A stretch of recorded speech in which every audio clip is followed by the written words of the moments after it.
গরমকাল মানেই আর লোডশেডিং নয়, মোদি আমলে শহরকে ছুঁয়ে ফেলল গ্রাম।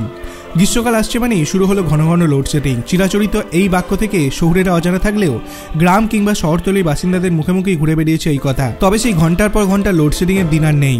এখন গোটা দিনই বজায় থাকবে বিদ্যুৎ সরবরাহ। দেশে বিদ্যুৎ সরবরাহ যে আগের থেকে উন্নত হয়েছে শুক্রবার এই কথাই জানালেন খোদ কেন্দ্রীয় বিদ্যুৎ মন্ত্রী মনোহর লাল খাট্টারও। এদিন একটি সাংবাদিক বৈঠক করে তিনি জানান, দীনদয়াল উপাধ্যায় গ্রাম জ্যোতি যোজনা, প্রধানমন্ত্রী সহজ বিজলি হরঘর যোজনা সহ একাধিক প্রকল্পের মাধ্যমে গত 10 বছরে দেশে বেড়েছে বিদ্যুৎ সরবরাহের সময়। তার কথায় দেশের প্রতিটি বাড়িতে 24 ঘন্টা যেন বিদ্যুৎ সরবরাহ থাকে সে নিয়ে আপাতত কাজ করছে মোদী সরকার। মন্ত্রী জানান, বর্তমানে গ্রামের প্রতিটি বাড়িতে 22.6 ঘন্টা বজায় থাকে বিদ্যুৎ সরবরাহ।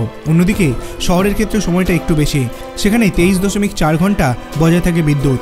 তবে 2014 সালের আগে পরিস্থিতি কিন্তু মোটেই এমন ছিল না বলে দাবি কেন্দ্রীয় মন্ত্রীর। তার কথায় মোদী আমলের আগেই দিনে মাত্র 12 ঘন্টা বজায় থাকত বিদ্যুৎ সরবরাহ।